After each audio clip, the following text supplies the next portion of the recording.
పెద్దపల్లి జిల్లా కేంద్రంలోని Koonaram road railway bridge పనులను పెద్దపల్లి ఎంపీ గడ్డం వంశీకృష్ణ పరిశీలించారు.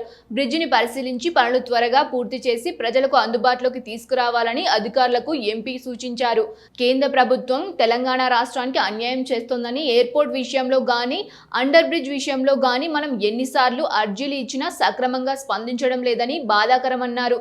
కేంద్ర ప్రభుత్వం మన రాష్ట్రంపై చూపిస్తున్నది సవతి తల్లి ప్రేమ కనిపిస్తోందన్నారు. ఇప్పటికైనా తెలంగాణ రాష్ట్రం నుంచి ఎంపికైన కేంద్ర మంత్రి కిషన్ రెడ్డి ఆలోచన చేసి మనకు రావాల్సిన నిధులను, మనకు రావాల్సిన సంక్షేమాలను త్వరగా చేపించి మన రాష్ట్ర అభివృద్ధిలో తోడ్పాటు కావాలని ఎంపీ హితవు పలికారు. గత నెల రోజులుగా పార్లమెంట్ సమావేశాలు మీరు అందరూ చూస్తున్నారు.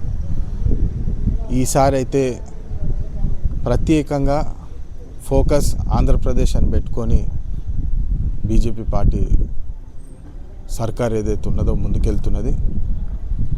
డబుల్ ఇంజిన్ సర్కార్ అని చెప్పి కొన్ని లక్షలాది కోట్లు ఆంధ్రప్రదేశ్కి కేటాయిస్తున్నారు, కానీ మన తెలంగాణకి న్యాయం జరుగుతలేదని చెప్పి ఈసారి పార్లమెంట్లో స్పష్టంగా వాయిస్ చేయడం జరిగింది.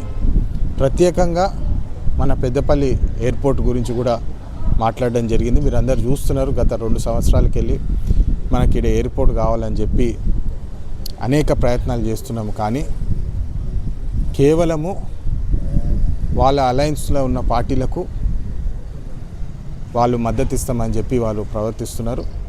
మీరు చూస్తే ఆంధ్రప్రదేశ్లో దాదాపు 9 ఎయిర్పోర్ట్లు ఉన్నాయి, కానీ తెలంగాణలో మనకు గత 12 సంవత్సరాలకి వెళ్ళి కేవలం ఒకటే ఎయిర్పోర్ట్ ఉన్నది, అది హైదరాబాద్లో. మళ్ళా ఇతర ప్రాంతాలకి, డిస్ట్రిక్ట్ లెవెల్ ఏదైతే డిమాండ్ ఉన్నదో అక్కడ మనకు అట్లీస్ట్ ఒక 4-5 ఎయిర్పోర్ట్లు కావాలని చెప్పి ప్రపోజల్ పెట్టినప్పటికీ కూడా కేవలము వరంగల్ ఒకటే క్లియర్ చేసినారు. అది కూడా పేపర్ మీదనే, ఆన్ గ్రౌండ్ చూస్తే చాలా డిలేస్ అవుతున్నాయి. ఇది కేవలము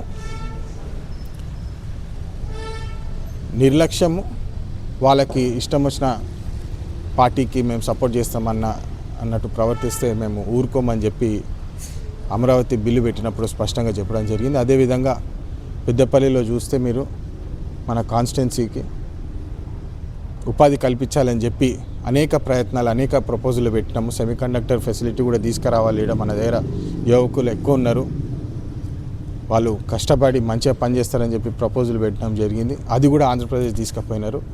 కేవలము తెలంగాణకి మేము నిధులు ఇవ్వము అని చెప్పి ఏదైతే మొండి చేయి బీజేపీ పార్టీ చూపిస్తుందో అది